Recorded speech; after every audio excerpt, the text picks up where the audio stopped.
Boa noite, boa noite, boa noite. Boa noite, tudo bem, professora? Como estamos? Bem, graças a Deus. Graças a Deus, né? Então, gente, boa noite. Falta um minutinho para 19 horas, né? A gente tem esse começozinho aí para se organizar e já vamos nos preparando, mas vamos aguardar um pouquinho para quem está entrando agora. A gente está com transmissão aí pelo YouTube e é uma noite muito especial. Eu estou muito feliz porque a gente vai falar de algo que a gente precisa falar muito, né?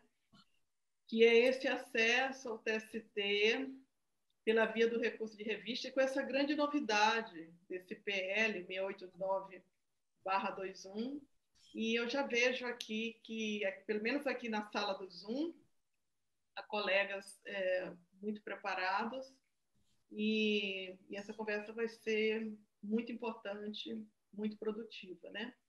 Então, o primeiro pano de fundo que a gente vê aí é realmente essa dificuldade de acesso à entrega de jurisdição via de regra, né? Hoje eu estava fazendo, pela manhã, um despacho de um memorial de um agravo interno contra uma decisão monocrática do relator que denegou seguimento ao agravo de instrumento, quer dizer, o recurso de revista já é barrado lá na vice-presidência do TRT, né? Então, a gente tenta veicular o recurso de revista pelo agravo de instrumento. E o que é que acontece? O ministro relator denega seguimento ao agravo de instrumento de forma monocrática, invoca, via de regra, o inciso 10 do artigo 118 do Regimento Interno, que a gente já conversou em alguns treinamentos que não respondem à denegação, ou o artigo 932. E o que é grave, que eu falava para o chefe de gabinete, esse recurso de revista vem com uma preliminar de nulidade por negativa de prestação jurisdicional. Então, uma discussão de reconhecimento de vínculo empregatício, que o juízo de primeiro grau considerou procedente, muito grave. O Tribunal Regional do Trabalho reverte, mudando a moldura fática, né? O recurso de revista ele vem bem veiculado, num rigor que a gente também conhece, que é do que a gente vai tratar aqui, que é a grande preocupação da advocacia trabalhista. E, de repente, o que eu dizia para ele, olha, eu só queria que o agravo de instrumento fosse julgado pela turma, que é o colegiado, que também tem muito a ver com a fala que a gente vai fazer aqui. E eu dizia também que, de repente, precisaria de um movimento da advocacia para alcançar o TST de alguma forma. Doutor Ricardo, doutora Pâmela, doutora Naí que estão aqui, doutor Marlon, doutor Marcelo, doutor Antônio Carlos, Massi, que quem quiser abrir a câmera aí para a gente parecer que está junto da mesma sala. Eu acho que a gente precisa fazer um movimento, não sei o que, é que vocês acham, junto ao TST, eu não sei qual seria o foro para isso, né? Se seria uma das comissões, se seria a presidência, se seria talvez até o Conselho da Justiça do Trabalho, para dizer assim, olha, quando o recurso de revista traz uma preliminar de nulidade por negativa de prestação jurisdicional, não é possível a decisão de forma monocrática, minha gente. Pelo menos, quando o recurso de revista traz uma preliminar de nulidade por negativa, esse recurso tem que ser apreciado pelo colegiado. Não pode, sob nenhuma hipótese, principalmente o fundamento da ausência de transcendência, respaldar a denegação monocrática, porque a gente sequer tem acesso à jurisdição. O que vocês acham dessa ideia?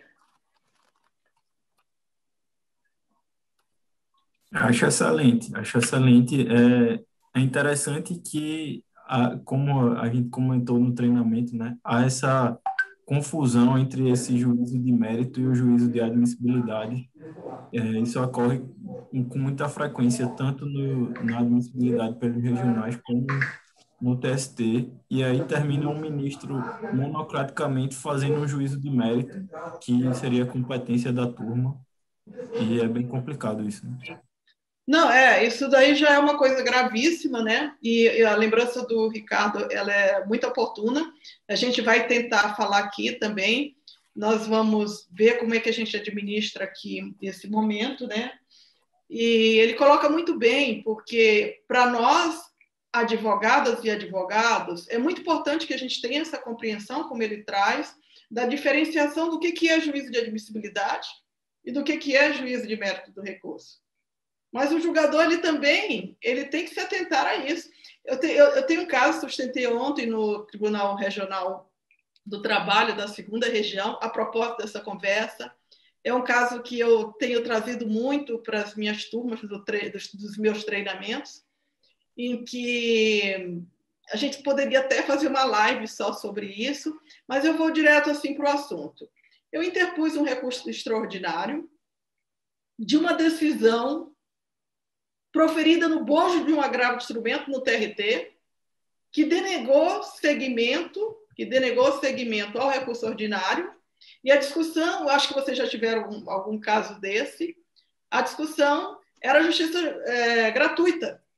A ação foi julgada improcedente, o reclamante pediu o benefício da justiça gratuita, não com base na declaração de pobreza, com base na hipossuficiência, porque, principalmente, e eu falava ontem na tribuna do TRT, ele não tinha condição, ele teve que assumir o filho, ele tinha empréstimos, e o juízo denega o benefício da justiça gratuita com base no artigo 790 de que ele ganhava pelos olerites mais do que o piso do regime geral dos benefícios da Previdência. Mas a gente não pediu com base na declaração de pobreza. A gente está querendo provar a hipossuficiência. Moral da história, ele sequer examina, percebe? Julga improcedente, faz uma condenação de mais de R$100 mil, incluindo custas e honorários sucumbenciais. Recurso ordinário. O recurso ordinário interposto na vara é denegado por causa de quê? Adivinhe. Meus alunos não. Adivinhe por causa de quê, doutor Márcio? Deserção, né? Deserção. Quando o objeto do recurso ordinário era a concessão do benefício da justiça gratuita, uma garantia constitucional. E aí nós... Pode falar, doutor. Eu estou com um problema quase que idêntico desse e no TRT, aqui em São Paulo. Porque eu estou com aquele problema da súmula 372 e o bancário ele teve uma supressão de quase 70% da remuneração dele. 20 anos de banco, casado, 2 filhos, eles reverteram a justiça gratuita no julgamento do RO do banco. Meu Deus. E aí, custas de quase 20, honorários nessa proporção que a doutora falou, e agora eu vou tentar me socorrer na revista aí, mas... Pois eu ainda tenho a possibilidade da revista, mas... Exatamente. Nós interpusemos o agravo de instrumento, percebem? A decisão de agravo de instrumento, ela não examina, embargos de declaração, tudo que vocês imaginarem. Bora na história. A súmula 218 diz que não cabe recurso de revista contra a decisão proferida em agravo de instrumento. E aí, o que eu digo? Tudo bem. O que a súmula 281 do STF diz? Que as vias recursais têm que ser exauridas. Certo? Se a justiça trabalha, diz que eu não posso fazer mais nada, está exaurido. Então, interpus o recurso extraordinário dessa decisão. O recurso extraordinário é denegado com base em que fundamento? Aí tem muito a ver com a fala do Ricardo, por isso que eu estou até começando contando esse caso. Adivinha por que o recurso extraordinário é denegado? Alega que não tem violação constitucional. Não, porque não exauridas as vias recursais. Supressão. E também entra nessa questão. Bom, porque não aí o que eu fiz? Embargos de declaração. Embargo de declaração e o agravo de instrumento da decisão denegatória. Aí vem um absurdo que, a meu ver, se configura. O que acontece com esse agravo de instrumento? O desembargador denegou o agravo de instrumento para o Supremo. Contra o artigo 1042 do CPC, que diz que o agravo de instrumento, obrigatoriamente, ele tem que ser encaminhado ao Supremo. Contra a súmula do STF, que diz que o agravo de instrumento tem que ser encaminhado para o Supremo, mesmo em recurso extraordinário em juizado de pequenas causas. Então, nós fizemos o agravo, embargo de declaração para que ele se manifestasse, o agravo interno, enfim. E agora, o que a Pérola vai fazer? O que vocês acham que eu vou fazer? Agora tem uma reclamação aí, alguma coisa nesse sentido. Boa, doutor Márcio. Então, a gente está pensando, além do RO, RO2, a reclamação constitucional para o Supremo, porque é um caso clássico de ocupação da competência. Bom, gente, com esses barulhos todos, né, e dando aqui o tempo, um pequeno tempo de 9 minutos aí para que as pessoas cheguem, e eu vejo aqui com muita honra alguns colegas, se vocês puderem ligar a câmera, doutor Marcondes, Raquel, minha querida, que eu não vejo há muito tempo, e eu dou as boas-vindas para vocês nessa toda, esse evento fantástico, nesta noite histórica porque eu compartilho.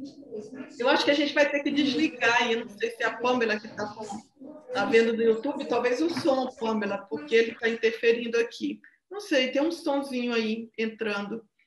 Não sei se tem alguém com algum microfone. Mas não é o meu, não, professora. Acho que é do Flávio. Ah, do Flávio? Não, tá. Então, o motivo desse evento, como eu falei, primeiramente, a gente está lançando o meu curso de recurso de revista. E vocês sabem, alguns sabem, outros não sabem, eu tenho aí um projeto que é o treinamento em recurso de revista, que sempre foi presencial, e é um treinamento mesmo, a Raquel já fez, até alguns aqui que já fizeram, que é o caminho das pedras. Eu trabalhei em TSD, eu brinco que é o pé para sair, é uma musculação, e agora, atendendo a pedidos, mesmo porque tive uma resistência, eu estou gravando o meu curso de recurso de revista, Caminho das Pedras. Então, a gente está fazendo lançamento de uma forma promocional neste evento. E eu digo o seguinte, é muito importante que a gente faça curso, que a gente estude.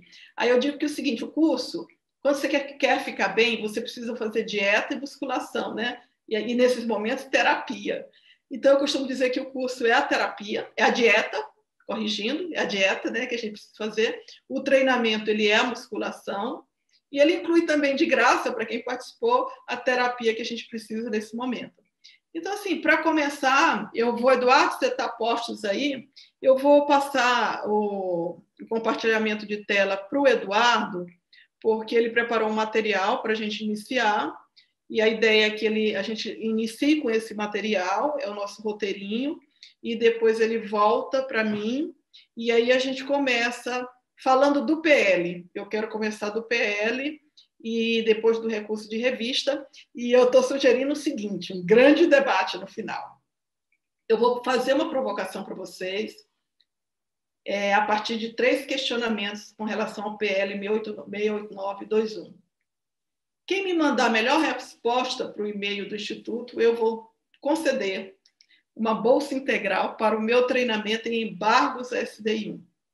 Então, é um tema que suscita muita polêmica, né? E aí a gente já começa do PL. Mas agora eu vou fazer isso, compartilhar aqui, para que o Eduardo possa apresentar o material que faz parte aí do nosso projeto do lançamento do curso. Pronto, Eduardo, agora você pode compartilhar. Depois eu reivindico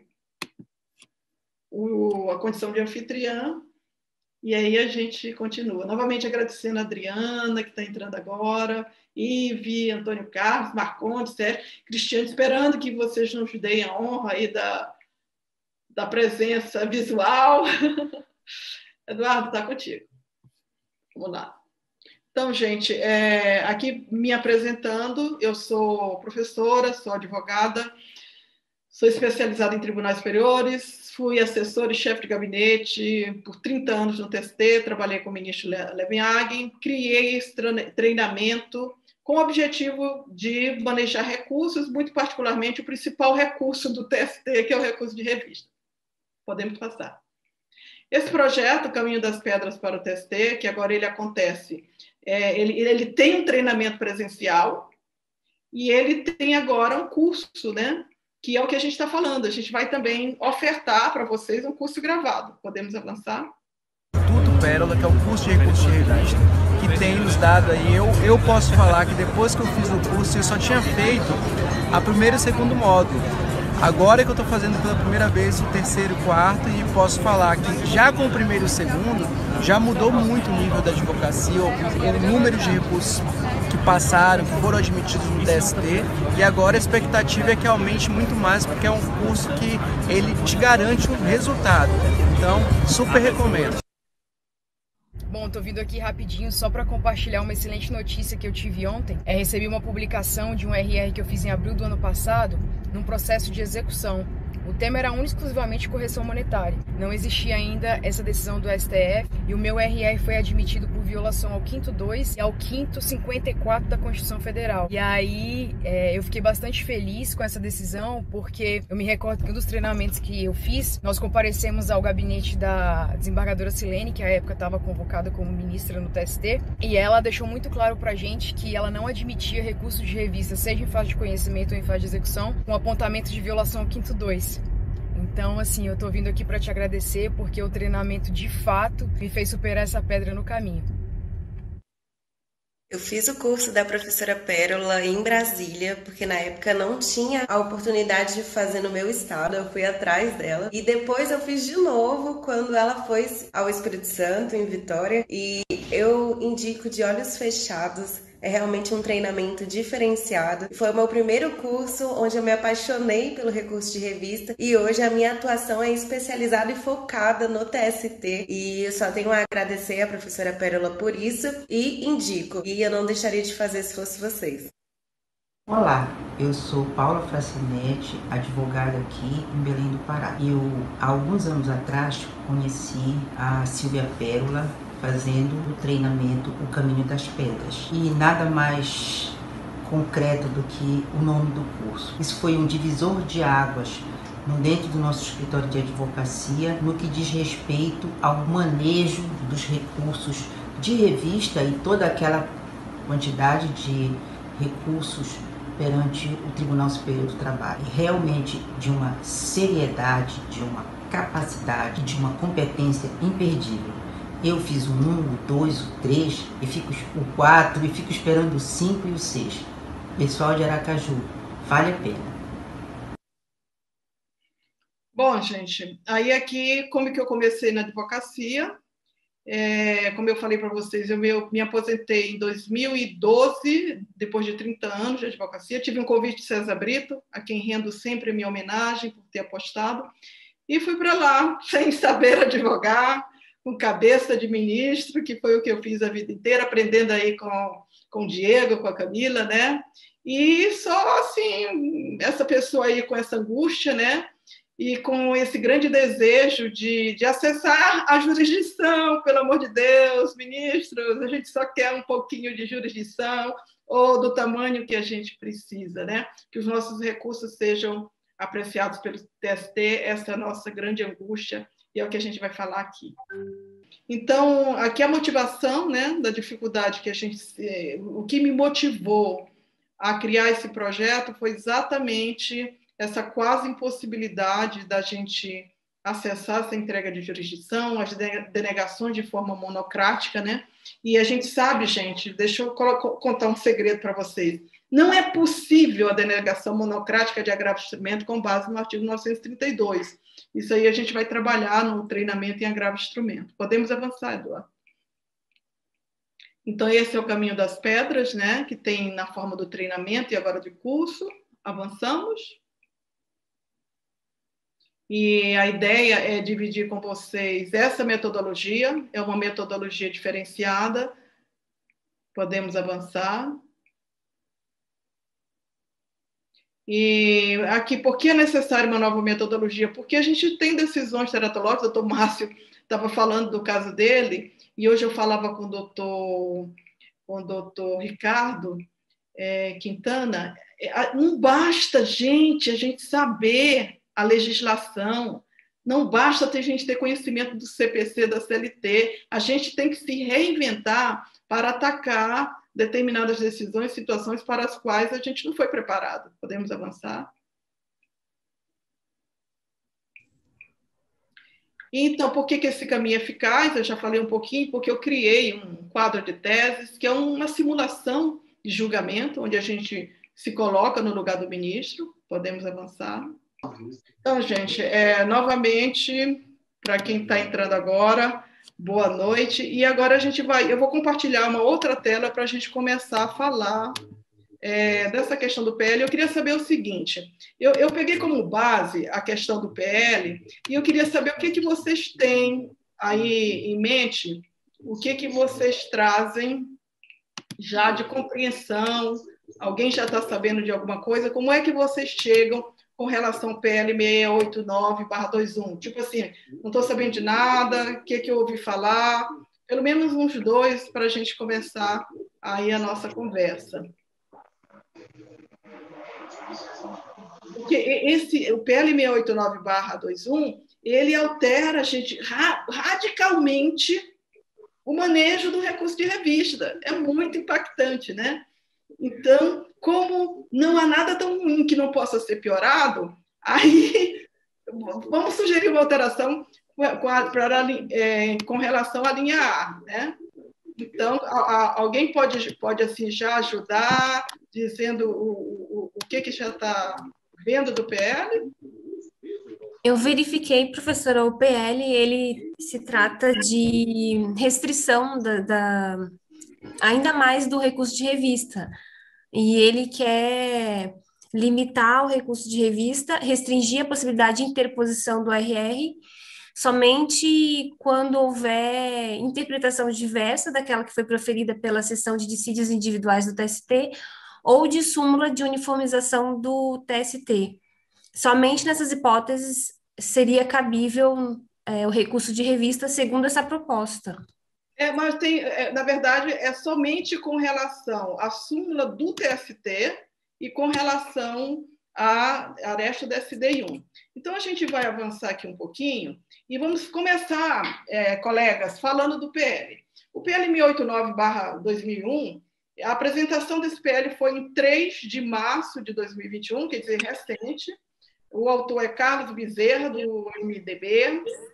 Em 28 de abril, foi distribuída às comissões de trabalho, de administração e serviço público, e Constituição e Justiça e Cidadania. Então, é muito importante que a gente fique juntos, porque a gente vai precisar fazer uma atuação. Então, qual é o regime de tramitação? E isso é importante para a gente entender. É proposição sujeita à apreciação conclusiva pelas comissões. Poder conclusivo. O que é o poder conclusivo? É que depois de passar para as comissões, ele vai direto para o Senado. Olha, dispensa a deliberação do plenário. Então, urge que nós nos movimentemos. Quem está aí que é atuante em algum espaço corporativo, eu sei que há, estou vendo o doutor Marcondes, a gente precisa fazer uma movimentação via OAB, via movimentos representativos da nossa classe. Então, aqui está a explicação, mas há a possibilidade dele sair dessa condição de conclusivo, né? E é isso que a gente precisa se movimentar. O relator designado foi o deputado Túlio Gadelha, que é do PDT de Pernambuco, e, assim, não é relevante para nosso debate aqui, mas só para identificação, o namorado da Fátima Bernardes, né? Eu acho que o que é relevante é saber que ele tem forte atuação sindical, representativa de classe, participou da União de Estudantes, então, que nos dá uma perspectiva de luta aí, né? Então, o que diz esse PL, gente? Ele simplesmente altera a linha A do artigo 896 da CLT, para quê? Olha só, isso está no PL. É isso aqui que eu quero chamar a atenção de vocês. Para quê, Pérola, que criaram esse PL? Para restringir a possibilidade de interposição de recurso de revista. É assim, é na cara lavada mesmo. Então, e agora, o que eles querem mudar no artigo 896? Que essa divergência ela seja apenas por arestas provenientes da SDI1 ou de súmula do TST. Né? Então, aqui, novamente, lembrando alguns detalhes dessa proposta e a justificativa. Eu não consigo nem entender essa justificativa.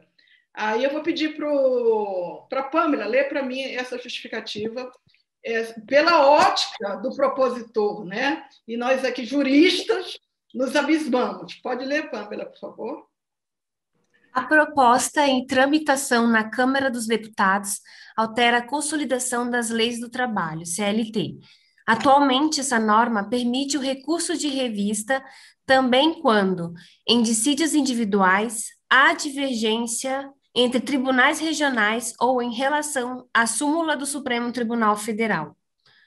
O recurso de revista, previsto na CLT, é o último dos recursos extraordinários na Justiça do Trabalho e busca uniformizar ou eliminar conflitos entre decisões de instâncias inferiores. Não trata do processo em si, mas de aspectos técnicos. A facilidade na tramitação ou elevação de causas ao TST forçosamente acaba por debilitar o prestígio das instâncias de base, que se transformam em meras etapas de passagem. Disse o autor, deputado Carlos Bezerra Leite, ao citar estudo apresentado em Congresso de Magistrados realizado em 2012. Então, gente, com todo respeito à Sua Excelência, talvez vocês estejam compartilhando comigo, uma sequência de como é que eu vou falar, de aberrações jurídicas que estão aí nessa justificativa, né? Eu não sei se vocês as percebem, né? E se alguém perceber pode citar, uma aí que você tenha percebido, pode citar, qualquer colega que está aqui na sala. Um julgamento contrário à própria disposição de lei federal, artigo da Constituição, eu não consigo manejar um recurso. Sim, mas o que eu estou questionando agora, doutor, é a incoerência no próprio texto da justificativa. Primeiro, que o recurso de revista não é o último dos recursos. Exatamente. É o recurso extraordinário, vocês estão compreendendo? E segundo, que quando ele coloca a facilidade na tramitação e elevação de causa acaba por debilitar o prestígio das instâncias de base, quer dizer, é um texto que revela um desconhecimento do sistema recursal trabalhista. Então, é importante que a gente tenha essa compreensão. Bom, aqui eu vou mostrar para vocês como que é atualmente, né? Então, a gente tem o 896 da CLT, que é o permissivo consolidado do recurso de revista, e nós temos dois pressupostos intrínsecos. Um é a divergência jurisprudencial, que vem previsto na linha. E olha outro detalhe aqui. Vamos ver se vocês vão perceber. Eu dou um doce para quem perceber. Atualmente, a linha A ela tem essa redação, que eu até desenhei aqui. A divergência há que ser acerca de lei federal e oriunda de que esse aresto ele é oriundo de outro Tribunal Regional do Trabalho, da SDI, ou que se consubstancia uma contrariedade à súmula do TST ou à súmula vinculante do STF. Estamos juntos? Então, assim, um aresto atualmente que não observa essa origem, por exemplo, um aresto que seja do mesmo TRT, então, na compreensão do TST, é um aresto inservível que não respalda a divergência. Então, igualmente, é inservível um do STF, é inservível um do STJ. Então, são servíveis aqueles de outro regional, da SDI1, ou respalda a revista por divergência a indicação de contrariedade à súmula do TST ou à súmula vinculante. Pode se veicular um recurso de revista por divergência de interpretação de dispositivo de lei estadual? É possível? Tem alguém aí com o microfone ligado? Pode, por exceção, colegas, nós sabemos disso. Que derem ao mesmo dispositivo. Aí pode por lei estadual, pode por convenção coletiva de trabalho, acordo coletivo, sentença normativa, regulamento empresarial de observância obrigatória de área territorial que exceda a jurisdição do Tribunal Regional Prolator. Como é que fica o PL agora? Olha o detalhe do PL e eu quero saber se vocês observam uma coisa. O PL, ele tira a possibilidade de outro TRT, ele tira a possibilidade de contrariedade à súmula vinculante. Como é que fica? Fica agora, por contrariedade, a arestos da SDI1 e súmula do TST. Agora, o que vocês observam nesse quadro que está projetado aí? Alguém observa alguma coisa? Ele não altera a linha B. Ele não altera a linha B. Isso tem uma reflexão para depois. E aqui eu continuo o nosso evento propondo para vocês as seguintes reflexões. E aqui vai ser para o debate, né? A ideia é que a gente faça realmente uma troca. A gente tem aqui colegas do mais alto conhecimento jurídico. Então, a proposta que a gente coloca agora é o seguinte: quais são os reflexos e as repercussões dessa alteração a partir de 3 aspectos que eu vou sugerir para vocês. A partir do aspecto da função institucional do TST. A partir do aspecto dos pressupostos de admissibilidade do recurso de revista. E a partir do aspecto do acesso à jurisdição constitucional. Quero falar para os colegas o seguinte: do que vocês viram aí, esse projeto é bom? Como eu coloquei lá, ele é ruim? Ah, professor, não tem problema não, professora, deixa, agora só com a RSDI não vai influenciar em nada. Não, Pérola, o que eu penso é que ele retira a função de uniformização da jurisprudência no país do TST, porque como é que vão chegar novas matérias na SDI para a gente ter uma divergência da SDI para estar discutindo, né? Então, eu acredito que isso prejudica demais a função de uniformização da jurisprudência precípua do TST. Muito bom. Então, o que eu vou sugerir? Excelente, Raquel. O que eu vou sugerir?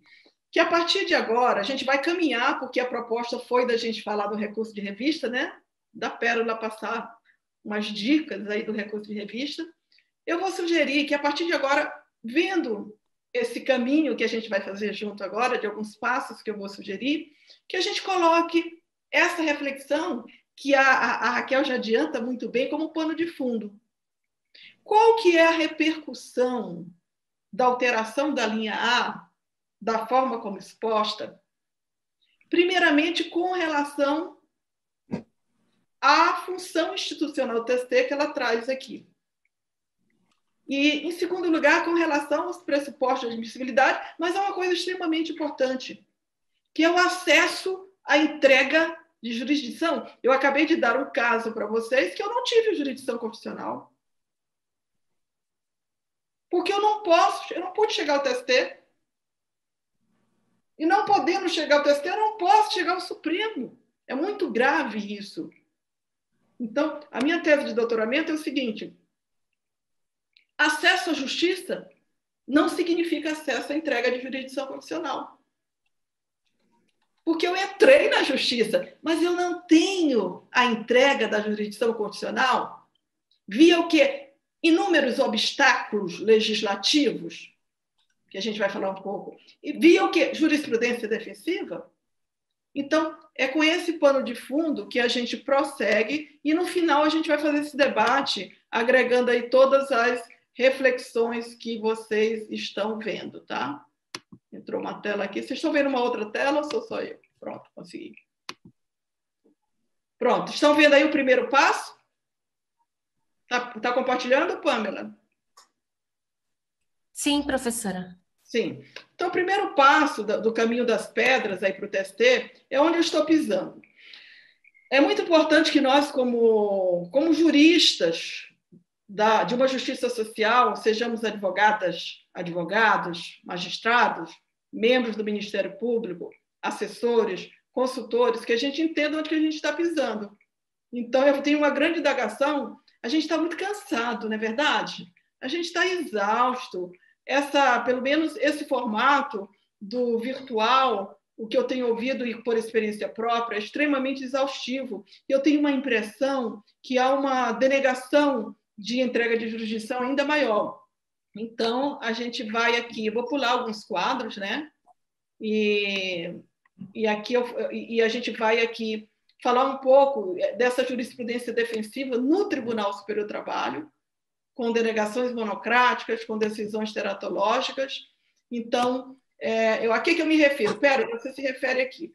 Eu me refiro ao seguinte, quando eu vejo e aqui com todo respeito, eu sei que o Tribunal Superior do Trabalho está sobrecarregado, há mais de 500 mil processos para julgar, dividindo por 24 ministros absurdamente dedicados, que trabalham dia e noite de todos os dias. Então, a gente sabe que é humanamente impossível, 24 que eu digo porque os 3 da administração não participam. Então, o tribunal ele denomina de gestão processual, né? Tem a meta do CNJ e tem que dar vazão aos processos. E o TST fazendo papel do TST e a gente buscando essa efetividade. Isso aí é uma estatística do TST de julgamento, de 127 mil processos, quase 60% foi de forma monocrática, colegas.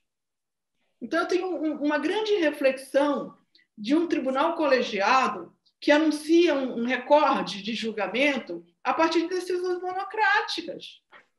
Eu não quero que meu processo seja julgado por um ministro. Então, a decisão monocrática ela é permitida, sim, mas a gente sabe que a decisão colegiada ela tem que ser prestigiada em detrimento da decisão unipessoal. E a decisão unipessoal ela existe para casos específicos. Então, eu queria trazer esse quadro. Em boa hora, queria lembrar aos colegas que já sabem, com certeza, a decretação da inconstitucionalidade, que quiser anotar aí, me perguntam muito isso, do parágrafo 5º do artigo 896-A da CLT, que previa a irrecorribilidade de decisão monocrática no bojo de agravo de instrumento que deixava de reconhecer a transcendência. Então, o pleno do TST declarou essa inconstitucionalidade, o julgamento foi em novembro de 2020, isso melhorou muito, né?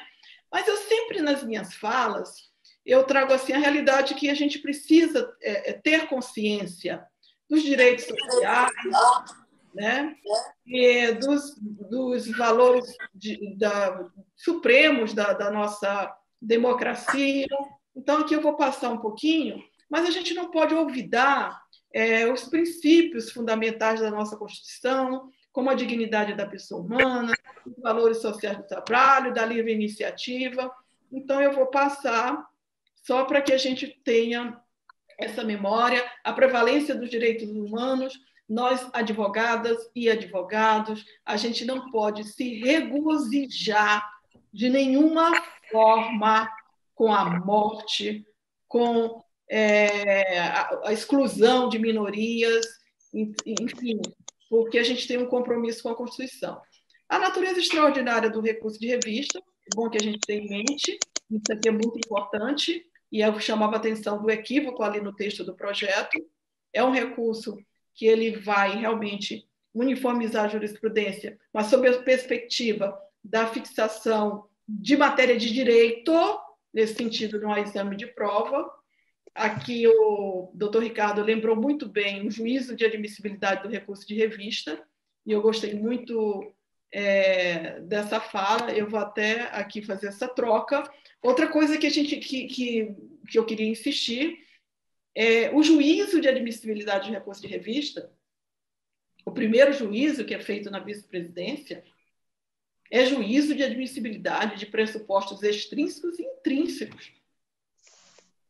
O juízo de mérito é do TST.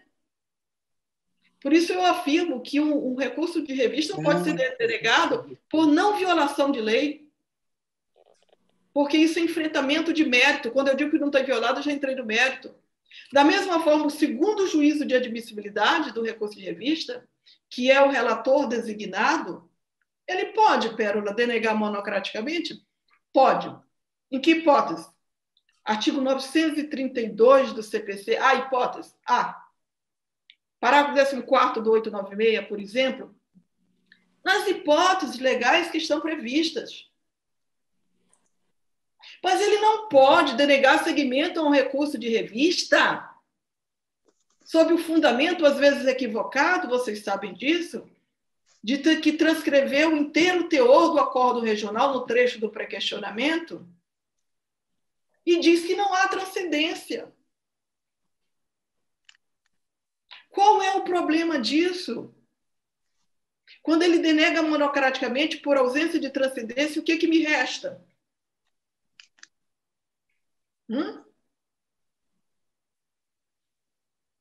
Então, assim, é uma pena. Eu fico muito empolgada, eu queria avançar num monte de coisa, mas assim, eu vou jogando porque a gente também tem uma limitação de tempo. Mas é para provocar, para a gente fazer essa provocação mesmo. Avancemos. Então, a gente tem o disciplinamento legal, que tem muito a ver com o que a gente vai falar aqui. O recurso de revista, como nós vimos, o recurso de revista ele está para a Justiça do Trabalho, como o recurso especial está para o Superior Tribunal de Justiça. Tanto lá como aqui tem um papel uniformizador. Então, ele vem previsto no artigo 896, os pressupostos intrínsecos são a indicação de violação legal, tanto de lei federal como da Constituição, de lei federal tem que ser literal, da Constituição tem que ser literal e direta, e também há a possibilidade de divergência jurisprudencial acerca de interpretação de lei federal, por exceção de lei estadual. Então, esse aqui é o permissivo consolidado. Então, aí a Raquel lembrou muito bem, e eu acho que isso é um pano de fundo e o cerne da resposta do nosso debate. Ele tem um papel. Para que inventaram o TST, minha gente? Para que não já tinha o TRT e botaram 24? Inventaram o TST. Por quê? Porque não é justo que lá no TRT da segunda região o aviso prévio esteja considerado de natureza salarial, e no da Bahia não é, e no outro não é. Então, para resolver, para ajustar um entendimento uniforme neste país continental de 24 TRT, olha, TST, você vai fazer, você vai uniformizar. E você falar, está falado. Como é que você vai fazer isso? Mediante o recurso de revista. Então, é mediante o recurso de revista. Que qual o órgão competente? As turmas do TST. Nós temos 8 turmas. De que decisões? Em grau de recurso ordinário. De que tipo de dissídio individual e o órgão impugnado da TRT. A gente não tem tempo, mas no treinamento e no curso a gente vai esmiuçar mais um pouquinho. E aí, como eu falei para vocês, a gente teve uma legislação que foi dificultando, e aqui eu queria fazer um comentário com vocês. Vocês já perceberam que eu sou jurássica, né? Eu entrei no TST na época do ministro Barata Silva, em 1982. Então, naquela... Hein? Oi, alguém falou? Naquela época, você tinha o artigo 896, tinha que ter uma divergência ou uma violação de lei. Eu entrei como jornalista e depois migrei para o direito, porque eu cobria as sessões. Gente, vocês sabem quem ocupava a bancada na minha época? Pensem, você está numa sessão com o Queijo Costa, Victor Russumano, Marco Aurélio Melo, Ildélio Martins, José Juricaba da Costa Silva. Era uma bancada de astros e eu não entendia nada. Então, fui fazer direito com essa perspectiva, acabei migrando. E o que acontecia? Vocês tinham que fazer um recurso de revista, provar que havia uma violação e trazer divergência. Eu me lembro quando eu trabalhava com o ministro Leuvenhagen, já havia a súmula 337 depois, que dizia assim, olha, você tem que fazer o confronto analítico de tese, indicar a fonte, a origem, mas aí ele relevava. E por que eu faço essa pausa antes de entrar no parágrafo 1º A? O parágrafo 1º A da CLT, aliás, a Lei 13.015/14, ela nada mais é do que fruto de uma proposta sugerida pelo Tribunal Superior do Trabalho em 2011, na Semana de Jurisprudência do TST, que encaminha o embrião da Lei 13.015/14, e aqui, o que faz? Por quê?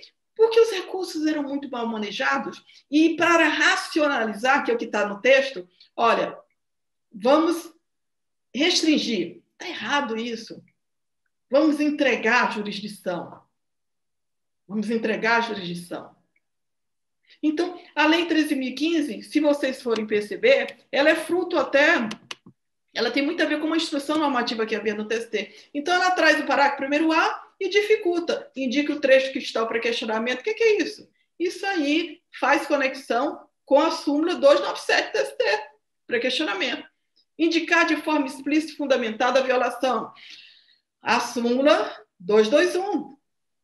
E o inciso 3, expor as razões do pedido impugnando, a súmula 422. E o inciso 4, que vem com reforma trabalhista, que eu digo que é o inciso de uma incompreensão que tem a ver com a preliminar de nulidade por negativa de prestação institucional. Então, aqui a gente vai passar, a gente vai ver, por exemplo, parágrafo 7º. O que é o parágrafo 7º? É a súmula 333. Parágrafo 8º. É a súmula 337, que eu acabei de falar, né? Então, várias súmulas foram para o texto da lei.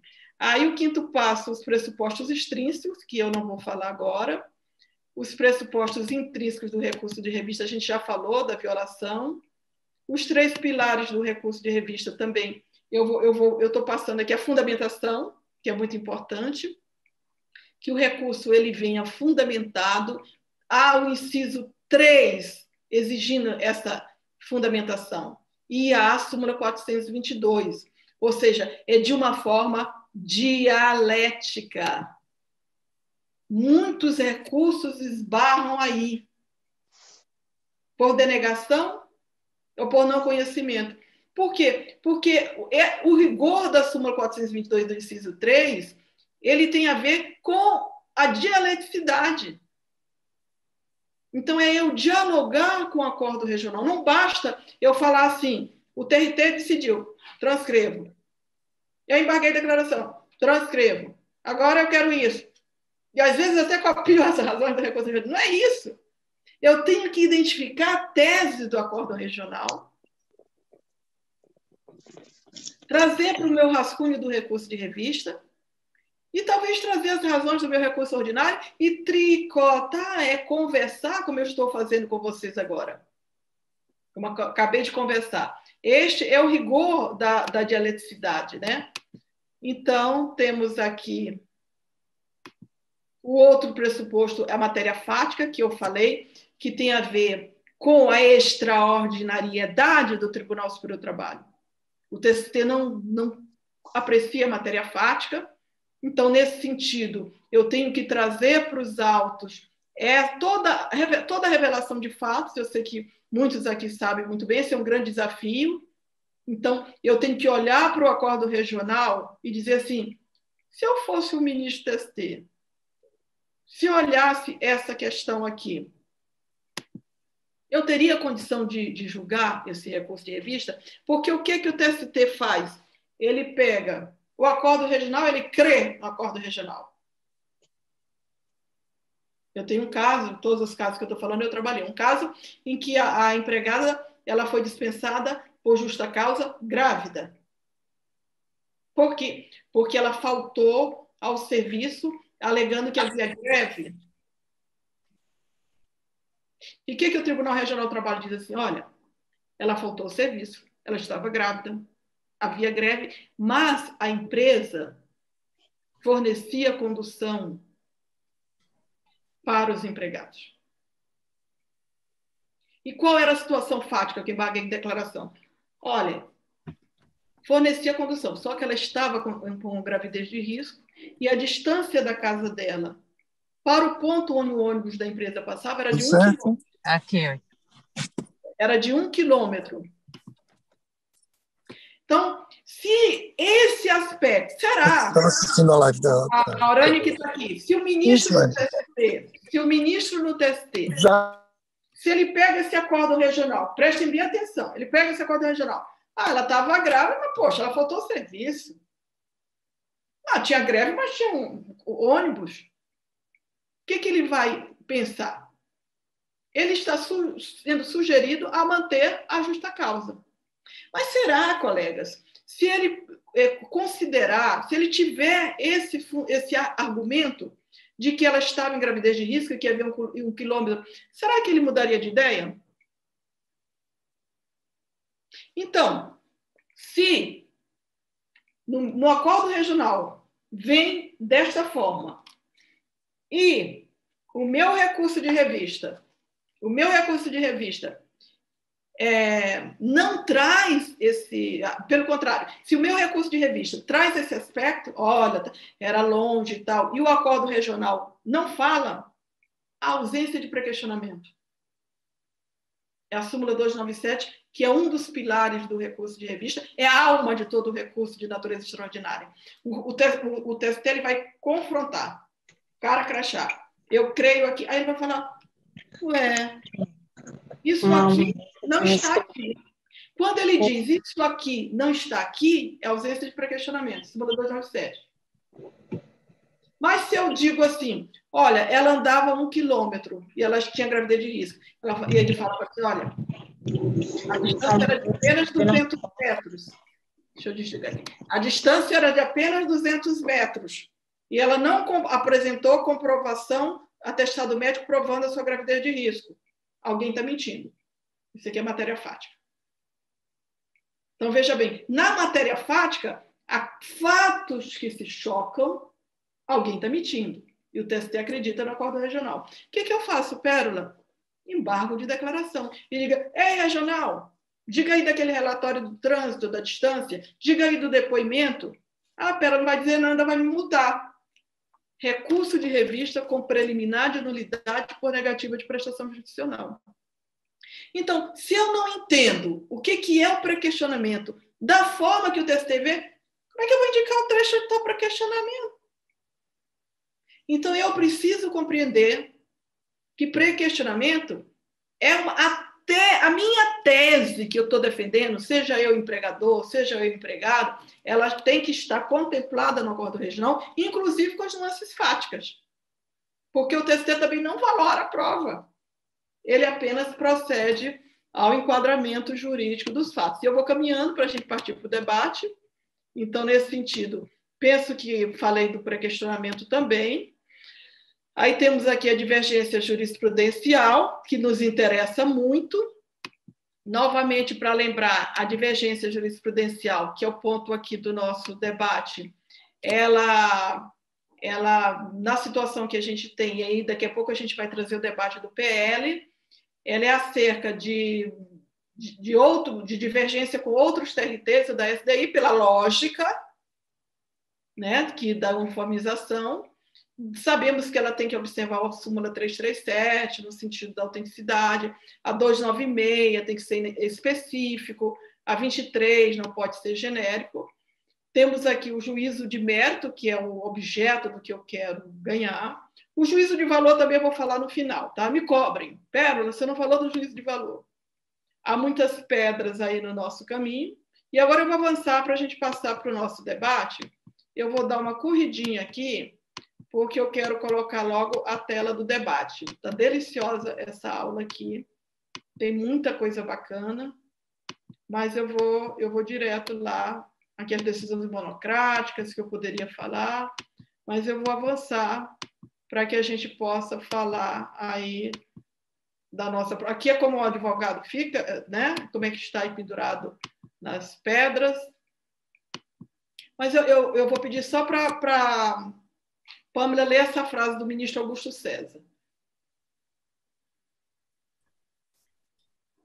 O princípio de acesso à justiça não é violado apenas quando o Poder Legislativo inviabiliza expressamente o direito de ação, artigo 5º, inciso 35 da Constituição, ou constitui um estado de exceção, artigo 5º, inciso 37 da Constituição, mas também quando inova regras jurídicas dissuasórias da atuação do Poder Judiciário, considerada sempre a natureza do conflito entregue à discricionariedade do legislador. Gente, tem alguma coisa a ver com o que a gente está falando? Eu acho que dispensa comentário, né? Nada mais oportuno. Então, nós vamos avançando aqui. A transcendência também a gente não vai poder falar. E vamos aqui para... Eu projetei aqui alguns slides com relação a essa questão que a gente vai debater, mas aí depois eu vou fazer o seguinte, a gente vai passar para o debate e aí depois eu passo o resto dos slides. Então, eu gostaria agora diante dessa rápida, né, explanação do que a gente falou, Acho que a gente pode abrir um pouco a manifestação para quem desejar. E também a Pamela pode coordenar aí as perguntas, Pamela, se há, e você pode trazer já algumas perguntas? Já tem uma pergunta aqui no YouTube, professora. Posso ler? Pode. Bom, Tiago Aquines, advogado de Passo Fundo. A pergunta dele é: qual o recurso adequado contra uma decisão monocrática do TST que retira a responsabilidade subsidiária do Estado, no caso de inadimplência salarial da terceirizada? Então, gente, obrigada, Ricardo, né? Tiago. Tiago, obrigada, Pamela. Tem acontecido muito, tanto as decisões monocráticas denegatórias, com base no artigo 118, inciso 10, Marcondes, bem-vindo, não pode, porque o inciso 10 do artigo 118 do Regimento Interno, ele diz que o relator ele pode denegar na forma da lei. Mas ele tem que dizer que lei que ele está denegando. Um regimento interno não tem poder legiferante para a denegação de um recurso. E se ele diz, eu estou denegando com base no 932, inciso 4, não pode também, mas eu não tenho espaço aqui para falar, a gente vai falar no treinamento. Agora, o que acontece também? Com base no artigo 932, inciso 5º, a linha B, o que acontece? Olha que belezura. Pega o recurso da administração, agravo de instrumento, na mesma peça, conhece, dá provimento ao agravo de instrumento e dá provimento ao recurso de revista para julgar improcedente a reclamação e excluir o ente público da responsabilização subsidiária. Ou seja, o terceirizado fica eternamente caloteado, porque isso a empresa prestadora já assumiu.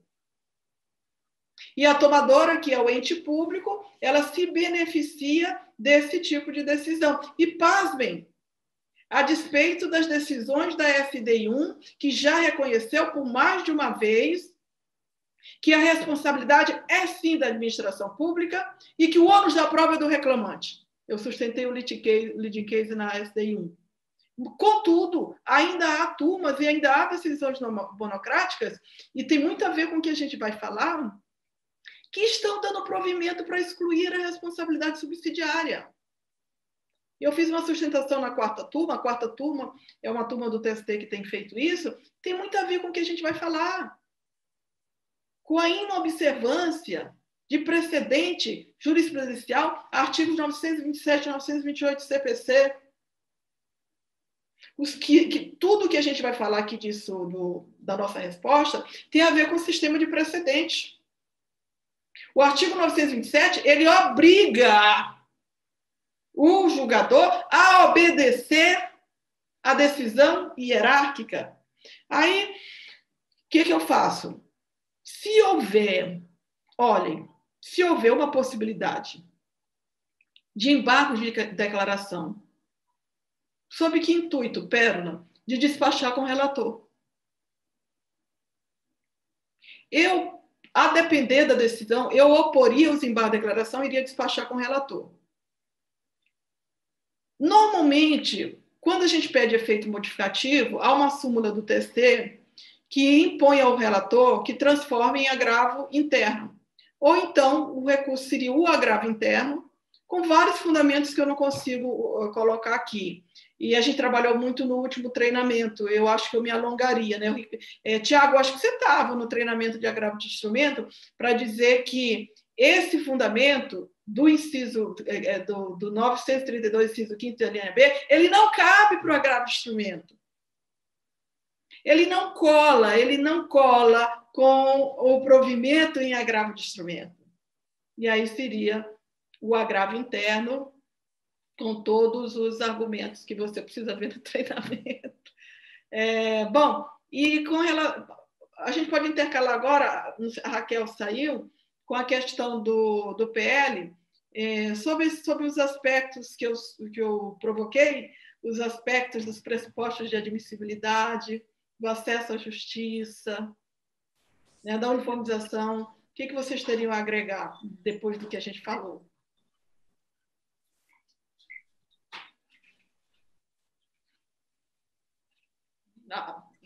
Marcondes, quer falar?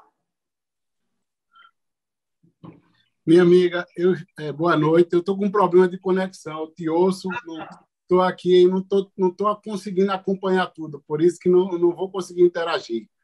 Tá. Então, eu vou partir aqui para o que eu... Ricardo, quer falar, Ricardo? Porque eu vou falar de algo que foi você que me fez a provocação. Então, eu prefiro que você adiante, porque eu copiei de você. Boa noite a todos.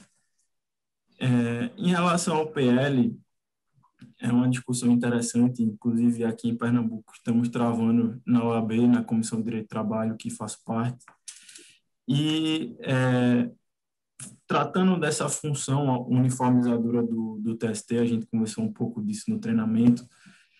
O TST ele tem uma função uniformizadora não por acaso, né? Ele é um tribunal que tem a função de uniformizar a lei federal e a Constituição, porque ele segue a mesma lógica dos demais tribunais superiores, como o STJ, como o Tribunal Superior Eleitoral.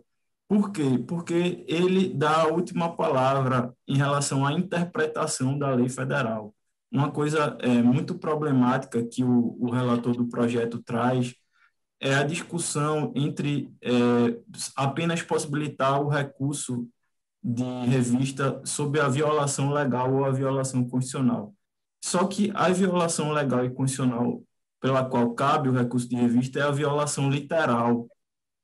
E nem toda discussão jurídica se faz no âmbito da literalidade. A norma, como todos sabem, pode ser interpretada do ponto de vista teleológico, do ponto de vista histórico. Existem uma variada gama de interpretações além da literal. E se você se prende à literalidade, você engessa o Tribunal Superior do Trabalho. E quando você não permite que o recurso de revista seja manejado a partir da divergência jurisprudencial entre os tribunais regionais, você gera um problema que é a desnaturação do sistema recursal trabalhista. Você tira do TST a sua capacidade uniformizadora e, sobretudo, você causa um problema no âmbito da legislação federal. Não podemos esquecer que o direito do trabalho ele não é regulado, ele é regulado pela lei federal não por acaso. Isso tem uma intenção, isso ocorre porque o legislador sabe, desde a Constituição, que se você delega esse poder aos estados, haveria uma mercantilização, uma concorrência entre a valoração da mão de obra pelos estados. Então, o que aconteceria, por exemplo, seria algo similar à chamada guerra fiscal. Vamos dar uma legislação trabalhista mais barata em um estado para atrair as empresas para cá e os trabalhadores vão ter menos direitos. Nós teremos categorias de trabalhadores no Brasil. Teriam estados que têm trabalhadores mais protegidos e outros que teriam trabalhadores menos protegidos. E é justamente para evitar que isso aconteça no âmbito da interpretação que existe o recurso de revista por divergência. Então, isso vai de acesso à justiça, isso vai de poder uniformizador do TST, e, além de tudo, é um entrave, como a professora disse, à jurisdição constitucional. É a questão da súmula vinculante, acho que a gente nem entrou muito nesse detalhe no treinamento quando eu estava, mas a súmula vinculante, você não permitir que haja um recurso de revista sobre a súmula vinculante é permitir que os tribunais regionais não respeitem as súmulas vinculantes e que essa matéria não possa chegar ao Supremo. Porque, salvo a reclamação constitucional, não teria outro caminho, porque eles vão dizer que o recurso extraordinário não poderia subir por supressão de instância. Então, assim, é um projeto de lei muito complexo, do ponto de vista complexo no sentido de problemas que ele causa e não da análise, porque ele só tem um artigo e é um artigo matador. Ele vem justamente para sufocar o acesso ao TST sob um argumento que, na minha visão, é completamente insustentável. Então, acho que o caminho é travarmos uma luta contra esse projeto, porque ele sufoca o nosso acesso ao TST e sufoca, sobretudo, o nosso acesso à justiça. Nossa, Obrigado, professor. Ricardo, que orgulho de mãe. Estou com orgulho de mãe aqui. Perfeito. Uma avaliação muito bacana. E, assim, vou passar para outros colegas que queiram falar. Acho que você foi muito completo da tua explanação. Me trouxe alguns aspectos que eu ainda não tinha visto, mas quando você coloca que ele é matador, mas ele é claro, gente. É como determinadas opções políticas que a gente faz, a gente é claro, sempre foi claro. Ele diz, é para restringir o recurso de revista. Percebem? Então, daí, essa provocação da gente ter que se movimentar. E como o Ricardo trouxe também, e vocês sabem que manejo com recurso de revista, há situações... Eu gostei muito da história de categorizar partes.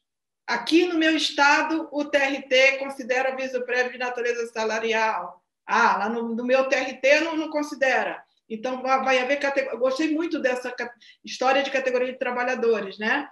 Mas há situações em que você não tem uma violação de lei e nem a arete do STI.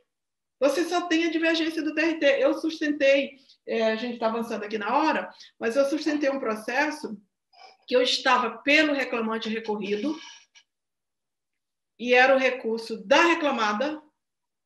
Ela discutia a ilegitimidade ativa do espólio e invocava a violação ao artigo 267, inciso 3 do CPC de 73. A tese do regional é que a arguição de ilegitimidade apenas no RO foi inovatória e estava preclusa. E ela trouxe 267. O que é 267? Extingue-se o processo, falta a condição de ação. E o que eu sustentei? Eu falei, peraí, ministros, essa violação não há, como o Ricardo lembrou, não é a violação literal esse dispositivo. O dispositivo diz que extingue, mas a tese do regional foi da preclusão. E eu dizia exatamente isso. Ele caberia por uma divergência. Se ele tivesse conseguido uma divergência de um TRT que dissesse não é inovatória a arguição da ilegitimidade no TRT. Então, isso aí é fantástico. A pergunta, Pamela? Mais perguntas? Eu estou dando uma olhadinha aqui no YouTube. No YouTube a gente não tem mais. E Então, também, sim. por enquanto, não, professora. Só isso. Eu vou fechar aqui os slides, aí depois vocês aqui também, se tiverem pergunta. Então, aqui, como eu falei, essa ideia foi do doutor Ricardo, que acabou de falar brilhantemente, né? E a gente vê aqui que o Tribunal Superior do Trabalho ele só entrou no Poder Judiciário com uma emenda de 2016. Aqui também é muito do que ele falou, né? Tem muito a ver do que ele falou. E aqui a gente fecha aqui o nosso debate, né?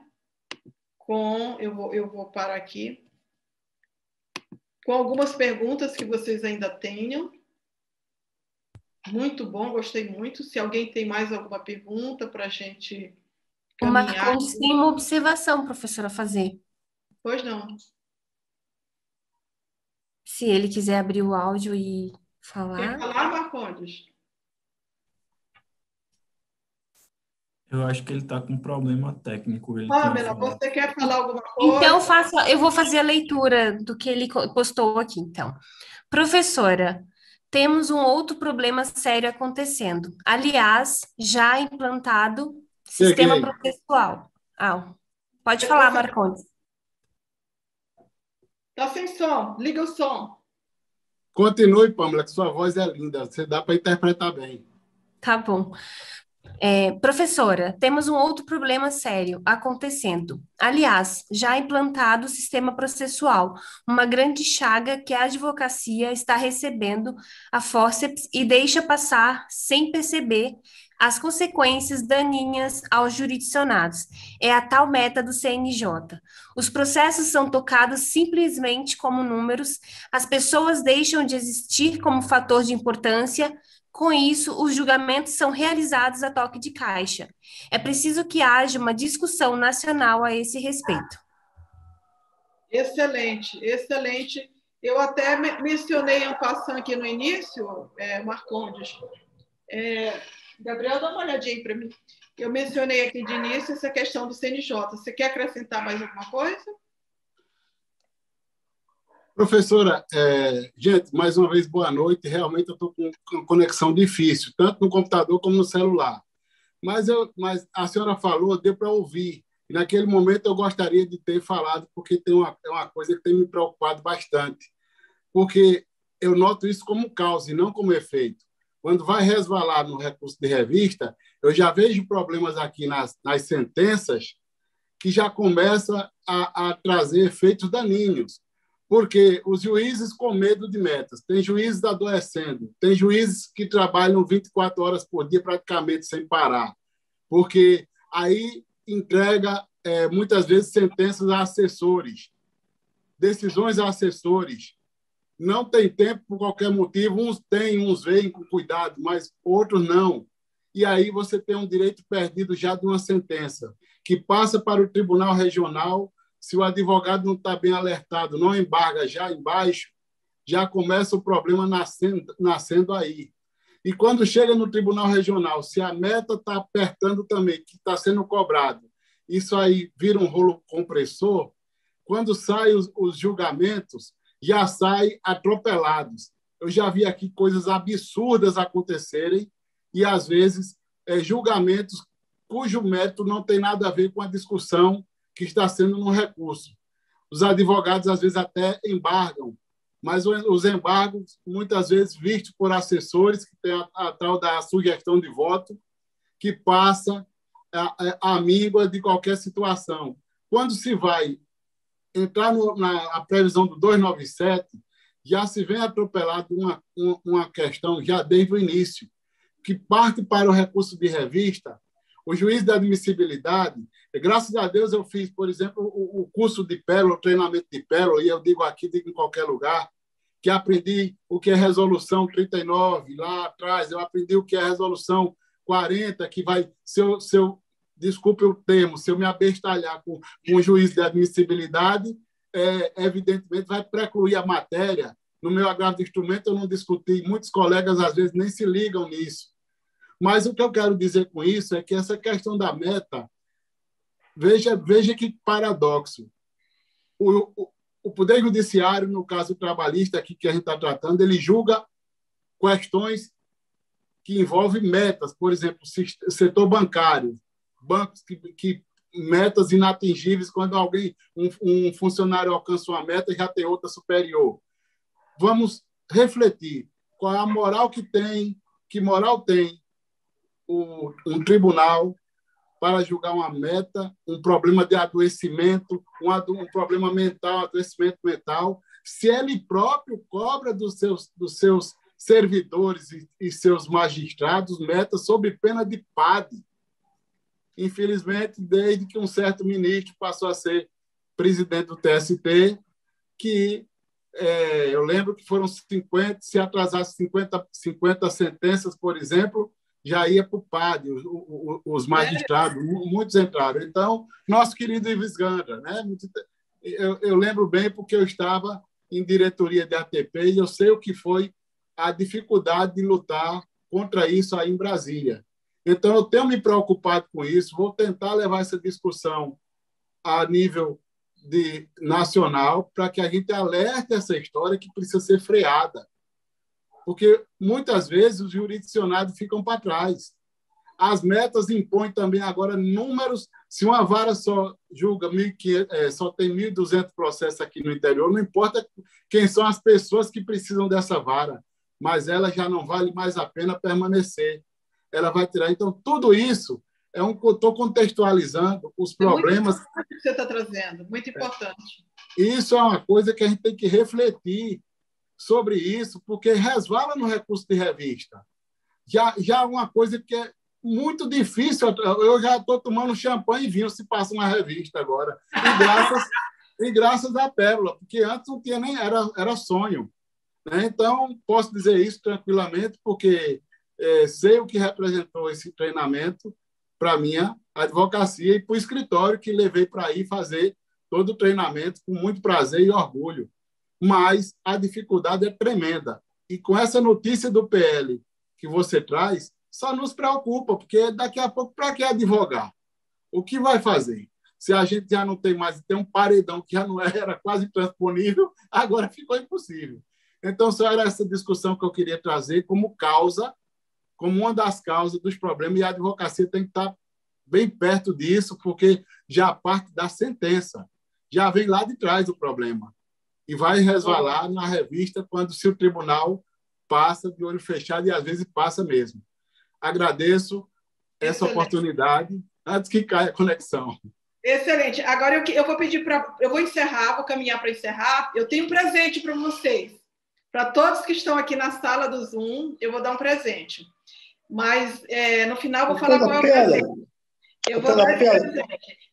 Doutora Pérola? Pois não, amore. Por gentileza, eu gostaria de tirar só uma dúvida em relação a essa divergência dos tribunais com a PL. Uma pergunta que suscita muito essas dúvidas.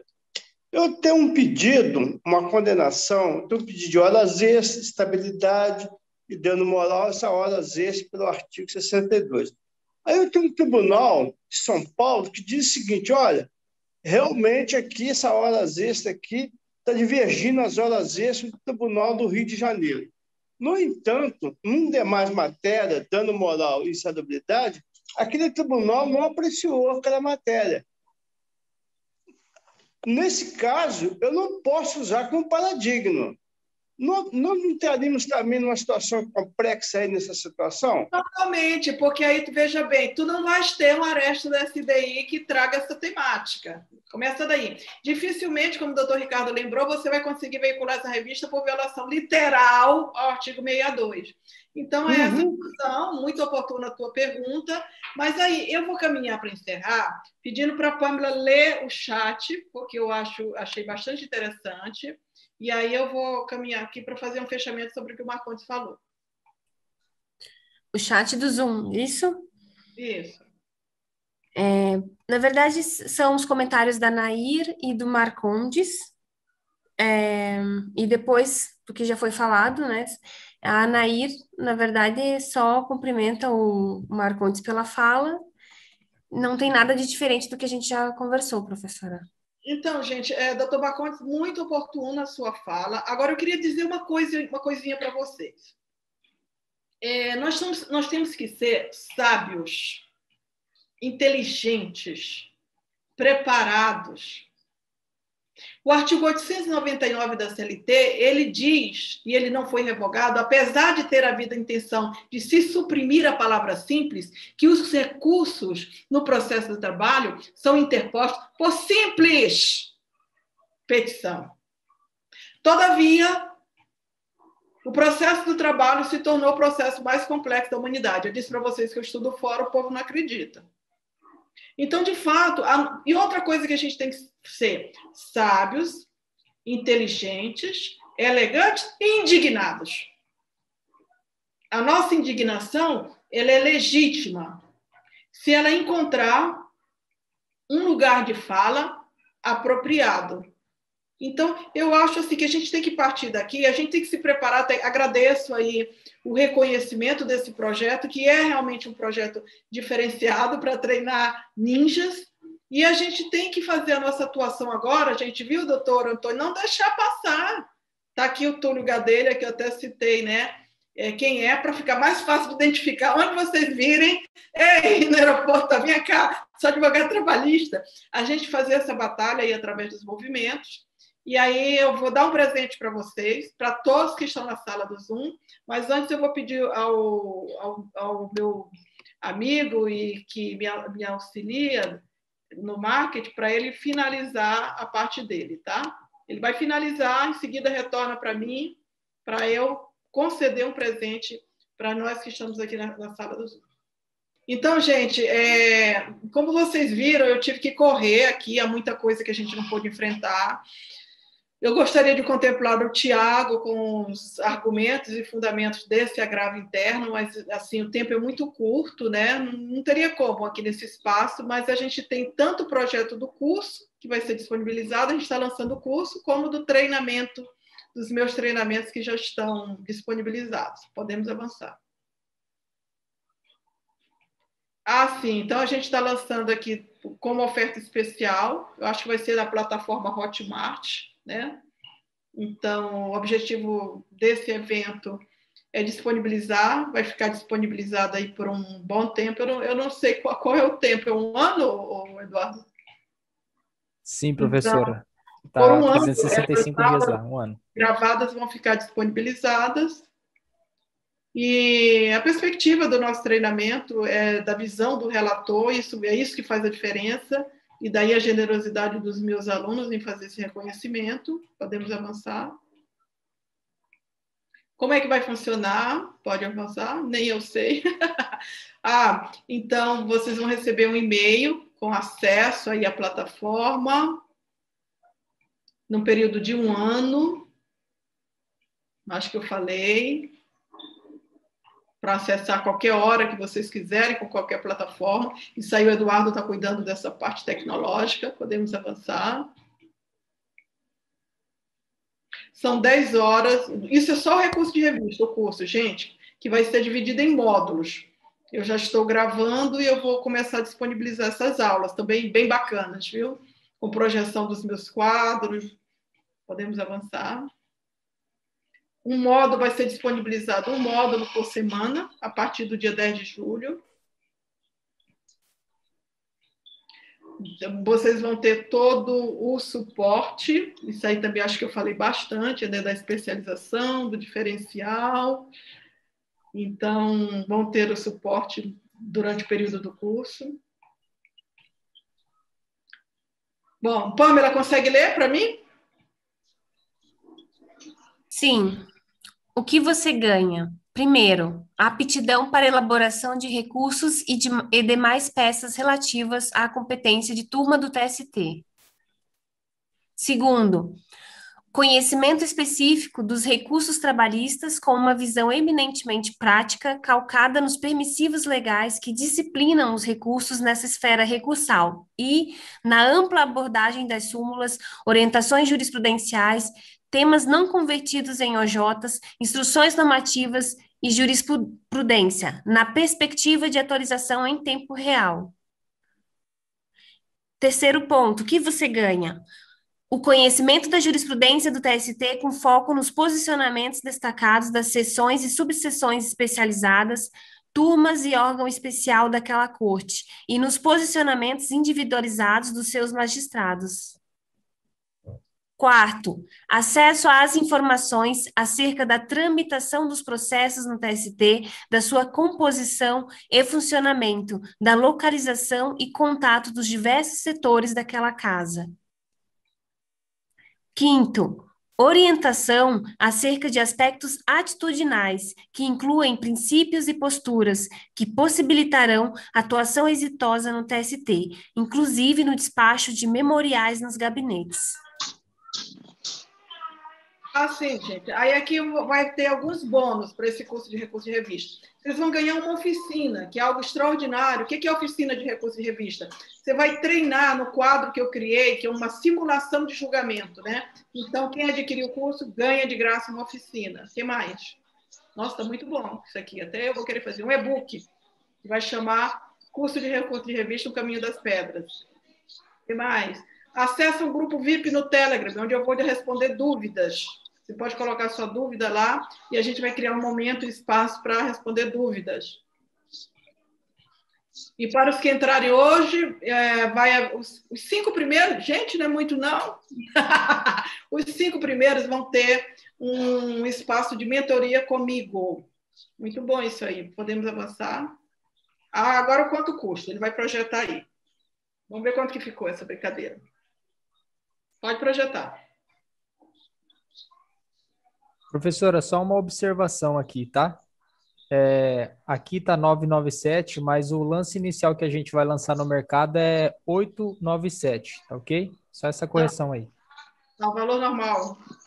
E quanto que vai ficar para... Tá, pode passar. Quanto que... Eu estou curiosa aqui para saber.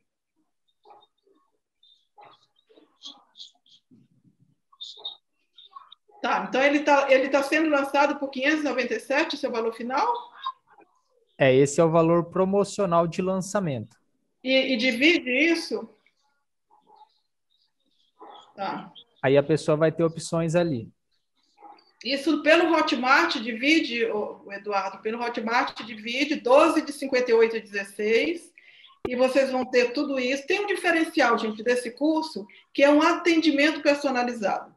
Vocês vão ter o meu atendimento em alguns momentos. Pode passar. Aí são as formas de pagamento, né? Tem o cartão, que ele pode parcelar no cartão de crédito ou débito, que ele vai receber acesso imediato após efetuar o pagamento. O PIS também, né? Você pode fazer um PIS, é uma opção que você também pode ter o acesso imediato assim que efetuar o pagamento. E aí vai ter a opção de boleto, né? Caso você não tenha o cartão de crédito, tenha o boleto, você pode estar efetuando o pagamento do boleto e você vai ter 3 dias úteis para estar recebendo o acesso. Pode falar, Eduardo. Tem uma garantia, né?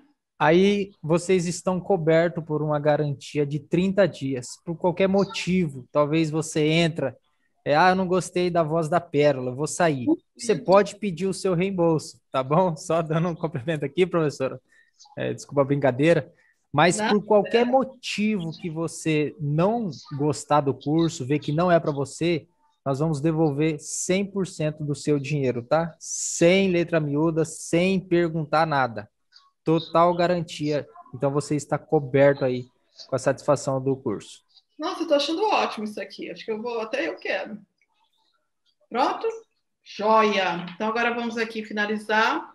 Obrigada, Eduardo. Sensacional. Professora, só deixa eu complementar aqui. Pois não. Então para quem quiser concorrer às 5 vagas, tá? Eu vou deixar o link aqui no chat, lá no YouTube, e vou estar mandando no grupo do WhatsApp. Então, se o pessoal quiser concorrer às 5 vagas aí, né, da mentoria, eu vou estar liberando o link nesse exato momento. Eu não entendi como é que faz com a questão da mentoria. Quer dizer, é sorteio ou são os 5 primeiros? Os 5 primeiros ganham a mentoria, é isso? Isso mesmo, os 5 primeiros vai ser identificado por ordem de cadastro, né? Ordem de efetuado a compra. Aí o sistema da Hotmart vai nos dar essa ordem aí, e os 5 primeiros vão ter uma mentoria individual aí, ou aí é a senhora que vai organizar isso daí. Sensacional. Olha, a mentoria com a Pérola, viu? É bom demais. Muito bom, Eduardo. Mais alguma coisa ou podemos encerrar aqui? É só isso mesmo, professor. Obrigado. Obrigada. Valeu. Achei sensacional. Bom, então agradeço de coração. Muitíssimo obrigada. E agora eu vou encerrar. E parabéns, estão todos premiados. E sigamos aí na luta, né? Podemos encerrar? Então, vou fechar aqui. Obrigada. Obrigada a vocês. Grande abraço. Tchau.